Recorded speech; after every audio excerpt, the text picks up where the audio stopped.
Magandang umaga po sa buong bayan ng San Miguel. Nandito po tayo at meron po tayong i-interviewin na marami po sa ating hindi siya kilala.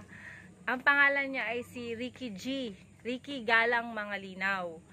So, interviewin natin siya at gusto niya magpakilala sa atin kung sino ba siya at ano ba yung mga gusto niya at hangarin niya para sa bayan ng San Miguel. So, magpakilala po kayo. Isa pong mapagpalang umaga po sa ating lahat, mga kababayan kong San Miguel. Ako po si Ricky Mangalinaw Galang, kaputol nyo sa serbisyo. At siya nga po pala, sa mga hindi po nakakakilala sa akin kung bakit po ako natanggalan ng kamay, 1995 po ako nasagasaan ng bus at nawalan po isang kamay ko at nasagasaan po yung aking balakang. At yun po, dun sa pagkakataon po na yon, sa nangyari po sa akin na hindi maganda, nagpapasalamat po ako sa Panginoon dahil nakilala ko po si Lord bilang Panginoon tagapagligtas ko. At doon po nagkaroon ng meaning ang buhay ko, kung ano po ba talagang totoong buhay. At Okay. Marami po ang mga tao ngayon na may ganitong sitwasyon, nawawalan na sila ng pag-asa na magpatuloy pa dahil natanggalan sila ng isang kamay. Kumbaga, na sa kapintasan nila ngayon, parang wala na silang pag-asa. So, para sa iyo, ano yung mga ginawa mo para malabanan mo tong parang lungkot na nawalan ka ng kanang kamay? Ano yung mga ginawa mo para magpursige ka o ipagpatuloy mo pa yung buhay mo?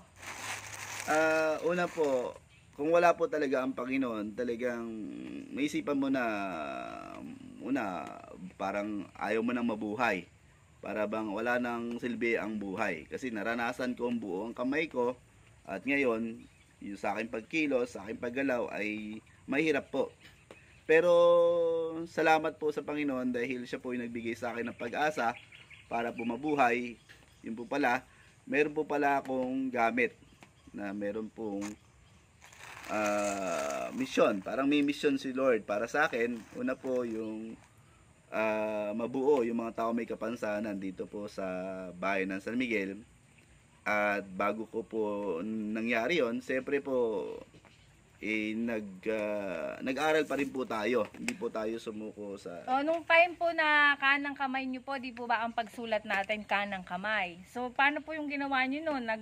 Na pagpupursige dahil hindi po kayang sumulat dahil kanang kamay po kayo? Yun po, ang ginawa ko lang po, isang taon ko pong pinag-aralan na magsulat po sa kaliwa dahil kanan po ako. At para pong bumalik ako sa grade 1. Pero hindi po ako sumuko at nagtiyaga po ako mag-aral. Yung pangalan ko lang, Ricky Galang Mangalinaw, yun lang po yung sinusulat ko. At yun din po kasi salamat sa mga pamilya na meron ako dahil yun lang po yung binigay sa akin na assignment noong panahon na yun, na pangalan ko lang muna isulat. Hanggang isang taon, nasulat ko na nasulat. Tapos, ano po, kumuha pa po kayo ng motor. Kumbaga, kahit na isang kamay kayo, parang gusto nyo pa rin na meron kayong mga mapuntahang mga lugar. Kahit na isang kamay nyo, nakapag-motor po kayo. Paano ginawa nyo po sa pag-motor nyo? Una po, talagang yung pamilya ko ayaw po. Dahil siyempre, may kapansanan nga po, isang kamay, paano mag-drive? Baka maksidente na naman po ako. Pero hindi ko po, naging matigas ang ulo ko. At yun po, nag-aral po ako mag-drive. Una po, ang motor ko scooter. At yun po, natuto po ako mag-scooter. Naglakas loob po ako na hindi pala hadlang yung kapansanan para hindi mo magawa yung mga bagay na nagagawa ng dalawa kamay. Tapos po, nagtrabaho po kayo sa munisipyo. Sino po yung parang naging daan para makapasok po kayo sa munisipyo? Una po noon, dahil ako po yung nag-aaral po pagkatapos nag-aaral po ako kasi nag-Bible school po ako sa church po namin. At pagkatapos po noon, meron pong ka-church po ako na siyang nag-encourage sa akin na pumasok sa PWD. Yun po, nung ako'y pumasok, ginawa na rin po nila akong presidente, pangulo ng mga tao may kapansanan sa bayan ng San Miguel. Bago po kayo pumasok sa PW, nakapag, ano po kayo, kolehiyo? Opo, napagkuleyo po ako sa Baliwag po, vocational 2 years course po, computer technician po. Okay. Nakatapos po kayo dito? Opo, 2 taon po ako nag-aaral. Tapos po nung nandun po kayo sa munisipyo, yung po bang mga may kapansanan, meron na po kayong listahan ng mga ito?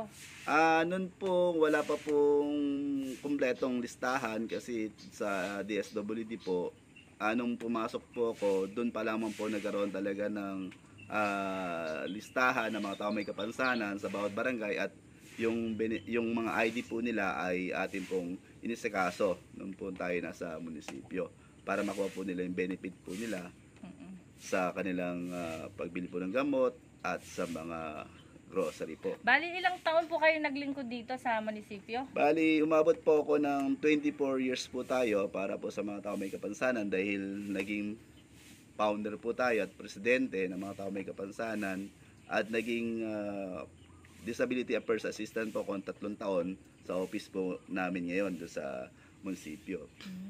Ngayon po, nag-resign po kayo bilang empleyado po ng munisipyo. Ano po yung plano nyo at naisipan nyo pong mag-resign? Siguro po sa akin hindi po resign. Siguro para ipagpatuloy lamang po yung paglilingkod ko, hindi lamang po para sa mga may kapansanan, kundi po maging boses din po ng kahit hindi po may kapansanan ay maging boses po nila ako. Okay. Isa sa mga plano nyo bilang nais nyo maglingkod sa bayan, ano yung isa sa mga pangunahing plano nyo po na gusto nyong ipagpatuloy at itaguyod? Unang-una po, siyempre yung sa kapwa ko mga may kapansanan, marami pang dapat magkaroon talaga sila ng boses talaga at yung mga marami pang dapat na isagawa sa tao may kapansanan at lalo na sa ating bayan na talagang magkaroon talaga ng pagbabago sa ating bayan ng San Miguel. Bali, ilan po ang barangay na nasasakupan po ng San Miguel? Bali, 49 barangay po siya.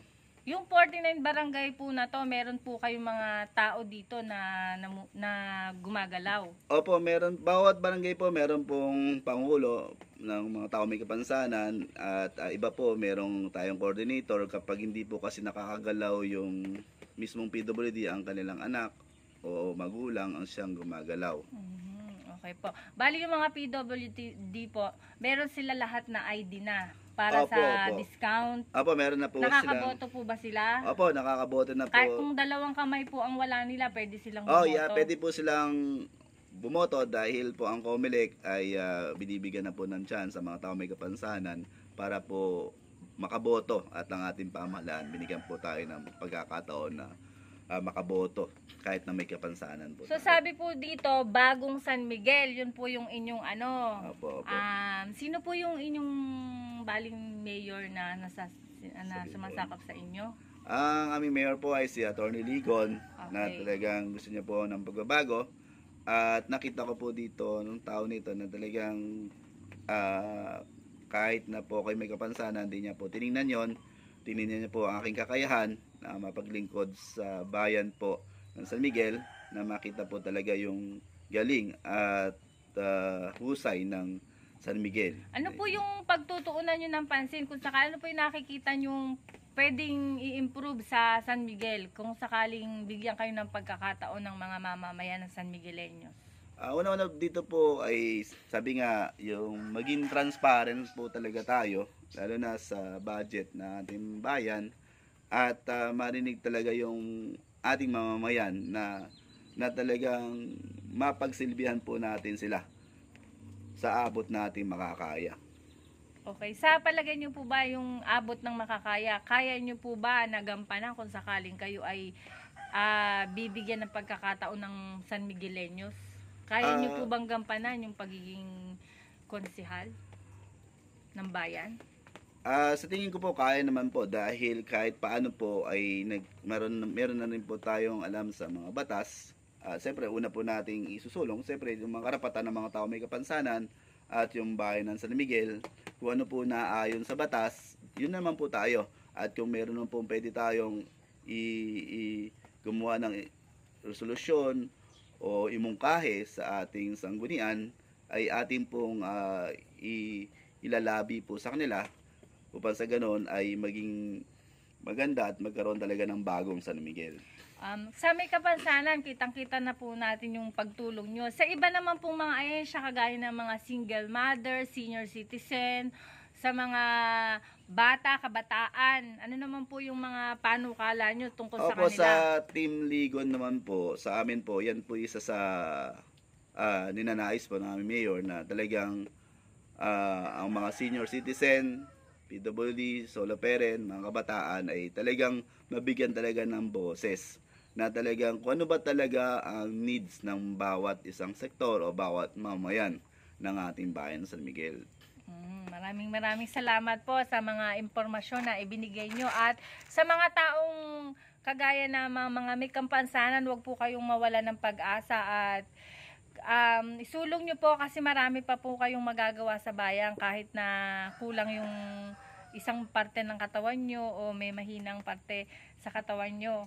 So may magagawa pa po kayo sa bayan kagaya po ni Kahit di lang sa bayan. kahit hindi sa bayan, kahit sa sarili po natin na ma-improve po yung pamumuhay natin. Meron pa po tayong magagawa.